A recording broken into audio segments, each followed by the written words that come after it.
कि काश ये चांद आसमां से धरती पर उतर आ जाए और इस खुशी में पूरे हिंदुस्तान में एक जश्न हो जाए।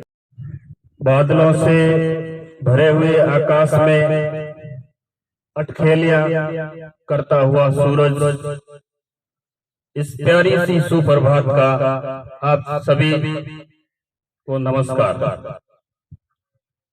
आज का मेरा विषय है चंद्रयान 3। अगर मैं भारत के अंतरिक्ष की शुरुआत से अगर कहना शुरू करता हूं तो सन 1962 में भारत उस समय आजादी को कुछ ही साल हुए थे, इतना उसमें सामर्थ्य नहीं था कि वो अंतरिक्ष में झंडे गाड़ सके। लेकिन हमारे महान वैज्ञानिक विक्रम साराभाई, जो कि भारत के लिए एक अमूल्य मोती के समान है, और अभी अभी जो हमारा चंद्रयान का जो लैंडर भेजा गया है उनका नाम भी उन्हीं के ऊपर रखा गया है, विक्रम लैंडर। तो विक्रम साराभाई ने अंतरिक्ष में कुछ कर दिखाने के लिए उसकी शुरुआत की सन 1962 में।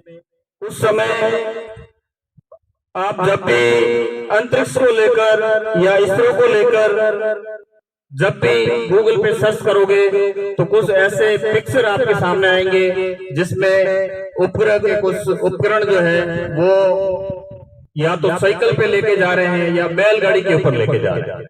हमारे पास संसाधनों की कमी थी, और धीरे धीरे जब हमने अंतरिक्ष के अंदर जो है सैटेलाइट को छोड़ने की शुरुआत की तो लगातार हमें असफलता मिली। इसलिए हमने अमेरिका से उपग्रह सैटेलाइट को छोड़ने के लिए इंजन मांगा, लेकिन अमेरिका ने भारत की बेइज्जती करते हुए, अपमान करते हुए उसने कह दिया कि हमारे पास ऐसे देश के लिए समय नहीं है जो बीन बजाने वाले सपेरों की धरती है, जो जादू टोने वो अंधविश्वासों की दुनिया। उस धरती के लिए, अंधविश्वासों वाली धरती के लिए हमारे पास इंजन देने के लिए समय नहीं है। लेकिन हमारे महान वैज्ञानिक एपीजे अब्दुल कलाम वो उनके साथ अन्य वैज्ञानिकों ने मिलकर उस इंजन को भी बनाने में सफलता प्राप्त कर ली, और हमने जो आर्यभट्ट अपना जो पहला सैटेलाइट था वहां से हमने जो है सफलता की शुरुआत की, और आगे जाकर धीरे धीरे अंतरिक्ष के क्षेत्र में हिंदुस्तान दिनों दिन झंडे गाड़ता गया। बात 2017 से पहले की है, जब भारत ने एक ऐसे स्वदेशी इंजन का निर्माण किया जिससे एक साथ कई सैटेलाइट को सफलतापूर्वक अंतरिक्ष में लॉन्च किया जा सकता था। तो उससे पहले एक दिन भारत अपने सैटेलाइट प्रोग्राम को लेकर उसने तारीख तय की, तो अमेरिका भी आया कि हमारे भी कुछ सैटेलाइट जो है वो आप लॉन्च कर दीजिए। तो हिंदुस्तान ने कहा कि आप कौन हो, हमारे पास आपके लिए क्या नहीं है, समय नहीं। अगर आपको सैटेलाइट लॉन्च करवाने हैं तो पहले हमें ऑर्डर दीजिए और एडवांस में पैसे जमा कराइए, फिर जाके हम आपके सैटेलाइट लॉन्च करेंगे। तो ये वही अमेरिका था जिसने हमारे सैटेलाइट को अंतरिक्ष में छोड़ने के लिए इंजन देने से मना कर दिया था। आज वही अमेरिका अपने सैटेलाइट छोड़ने के लिए हिंदुस्तान के पास आता। सन 2017 में ऐसा ही एक नया इतिहास हिंदुस्तान ने अंतरिक्ष के क्षेत्र में रच डाला, जिसमें उसने अपने अंतरिक्ष कार्यक्रम की जो है लॉन्च करने की तारीख तय की, और लगभग 100 सैटेलाइट का हिंदुस्तान के पास ऑर्डर आया। उसी समय अमेरिका भी आया कि हमारे भी जो है कुछ सैटेलाइट है वो आप छोड़ दीजिए। तो बोले 100 सैटेलाइट तो हम पहले से ही ले चुके हैं, आपके कितने सैटेलाइट है? तो बोले हमारे 4 सैटेलाइट है वो ऊपर छोड़ने। तो कुल मिलाकर 2017 में इसरो ने 104 सैटेलाइट एक साथ सफलतापूर्वक अंतरिक्ष में लॉन्च किए। और ऐसा करने वाला प्रधानमंत्री है वो एक भारतीय मूल का है और वो भी हिंदू है। और जब वो इंग्लैंड के प्रधानमंत्री की शपथ लेता है तो गीता पे हाथ रख के शपथ लेता है और कहता है कि मुझे हिंदू होने पर गर्व है। तो ये बड़े हिंदुस्तान के लिए बड़े गर्व की बात है कि जिस इंग्लैंड ने हमारे ऊपर कई साल तक जो है राज किया, उस इंग्लैंड पर शासन जो है एक भारतीय मूल का व्यक्ति कर रहा है। उसके बाद ऐसे कई देशों से हमें आलोचनाएं सुननी पड़ी, लेकिन भारतीय वैज्ञानिकों ने हार नहीं मानी और रात दिन वो जुट गए।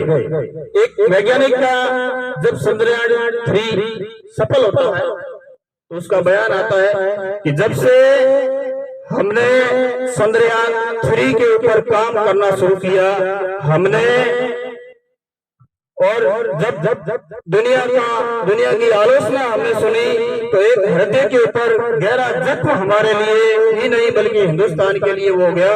उस जख्म को भरने के लिए और चंद्रयान को चंद्रमा की धरती पर सफलतापूर्वक लैंडिंग करने के लिए हमने रात दिन एक कर दिया। और वो वैज्ञानिक अपना बयान देता है कि जब से हमने चंद्रयान 3 के ऊपर काम करना शुरू किया है, हमने भोजन छोड़ा, नींद त्यागी, हमने अपना घर परिवार छोड़ दिया और आज हमने सफलता हासिल की है। इसलिए आज 2-2.5 साल बाद हम अपने घर जाएंगे।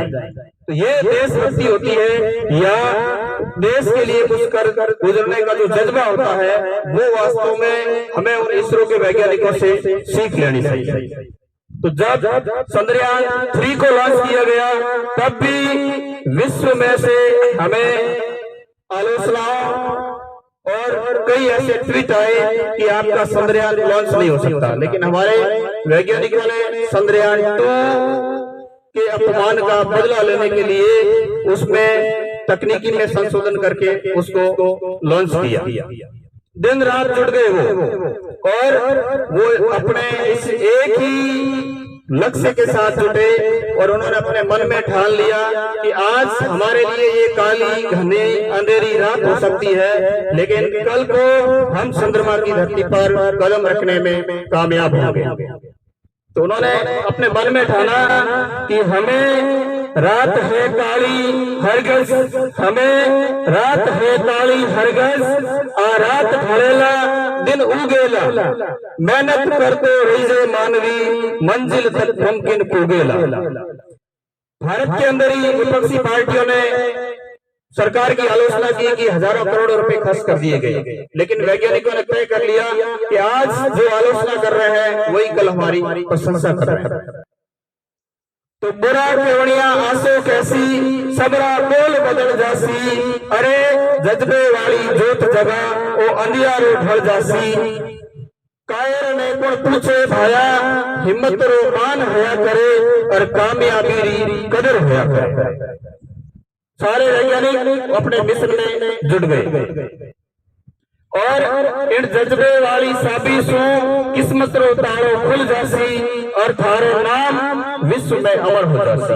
आज बड़े गर्व से हम कह सकते हैं कि भारत ने वो इतिहास रच डाला कि आज हम विश्व के अंदर किसी देश को अंतरिक्ष के मामले में बोलने नहीं देंगे, क्योंकि हमने वो कर दिखाया जहां पर आज तक कोई भी विश्व का देश वहां पे सफलतापूर्वक लैंडिंग नहीं कर पाया। बात करें अगर रूस की, तो रूस ने आपने न्यूज में सुना होगा कि कुछ दिन पहले ही उसका एक सैटेलाइट जो उसने छोड़ा था लूना 25, नाम सुना आपने? लूना 25। रूस चाहता था कि हिंदुस्तान इतिहास रचे, उससे ठीक एक दिन पहले हम चंद्रमा के दक्षिणी ध्रुव पर अपने उपग्रह लूना 25 को चंद्रमा के दक्षिणी ध्रुव पर लैंड कर देंगे। लेकिन रूस इसमें कामयाब नहीं हो सका और उसका जो अंतरिक्ष था, जो यान था लूना 25, वो हमारे से एक दिन पहले लैंडिंग करने वाला था, लेकिन वो वहीं पे कहीं गड्ढे के अंदर गिर गया। तो हमने चंद्रमा का हजारों सालों से हिंदुस्तान का गहरा नाता है। हमने ही दुनिया को इस बात का ज्ञान कराया कि चंद्रमा से ही घंटे, मिनट, दिन, रात, ऋतुएं आदि का ज्ञान होता है। इसलिए चंद्रमा का हमारा हजारों सालों से रिश्ता है। इसलिए कहा भी गया है कि काश ये चांद आसमां से धरती पर उतर आ जाए और इस खुशी में पूरे हिंदुस्तान में एक जश्न हो जाए। तो आज हिंदुस्तान के लिए विश्व भर में जश्न की बात है। हम आने वाले समय में अंतरिक्ष के मामले में दिनों दिन प्रगति करेंगे और किसी भी जो है महाशक्ति को अंतरिक्ष के मामले में बोलने नहीं देंगे, क्योंकि हमने वो इतिहास ऐसा है जो आज तक कोई विश्व की महाशक्ति नहीं कर पाई। और चंद्रयान 3 का जो विक्रम लैंडर था उसने अपना काम करना शुरू कर दिया है। वो चंद्रमा की धरती पे चहलकदमी कर रहा है, लेकिन वो धीरे धीरे ये भी न्यूज आएगी 1-2 दिन में कि जब वो घूमते घूमते जाएगा तो उसे रास्ते में कौन मिलेगा? रशिया का जो यान था लूना 25। तो हमारा विक्रम लैंडर उससे बात करेगा कि भाई तू यहाँ क्या कर रहा है? वो गड्ढे में गिर गया। कहाँ गिर गया? बोले मैं गड्ढे में गिर गया हूँ, मेरी थोड़ी मदद करो। बोले मदद नहीं करेगा, आप तो हमारे से पहले इतिहास रचने के लिए गए थे और यहाँ गड्ढे में पड़े क्या कर रहे हो? बोले मदद कर दो। नहीं, बोले मिलेंगे अगले एपिसोड। तो इस तरीके से वहाँ कितने देशों ने जो है वो जाने की कोशिश की, लेकिन आज तक कोई वहां पर जाने में सफल नहीं हुआ। और ये चांद हमेशा से ही हिंदुस्तान का था, हिंदुस्तान का है और हिंदुस्तान का रहेगा। और इसके साथ ही एक बार इसरो के वैज्ञानिकों के लिए जोरदार तालियां होनी चाहिए कि उन्होंने दिन रात मेहनत करके हिंदुस्तान को एक नई सफलता अर्जित करवाई।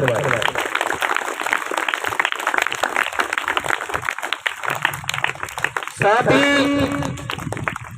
हमें इस खुशी में अगर भारत माता का जयकारा हो जाए तो इसमें क्या हर्ज है? भारत माता की जो जय है इसकी आवाज धरती पर नहीं बल्कि ऊपर जो चंद्रमा का विक्रम लैंडर चहलकदमी कर रहा है उस तक वहां तक पहुंचनी चाहिए। आप में जितनी ताकत है उतनी ताकत के साथ आपको जय बोलनी, ताकि 48 दिनों के लंबे सफर के बाद विक्रम लैंडर भी थोड़ा सा थक सा गया है। जब आपकी आवाज वहां तक पहुंचेगी तो उसे भी थोड़ी एनर्जी मिलेगी। तो भारत माता की, भारत माता की जय जवान, जय जवान, जय विज्ञान। Thank you for all the SUBN family.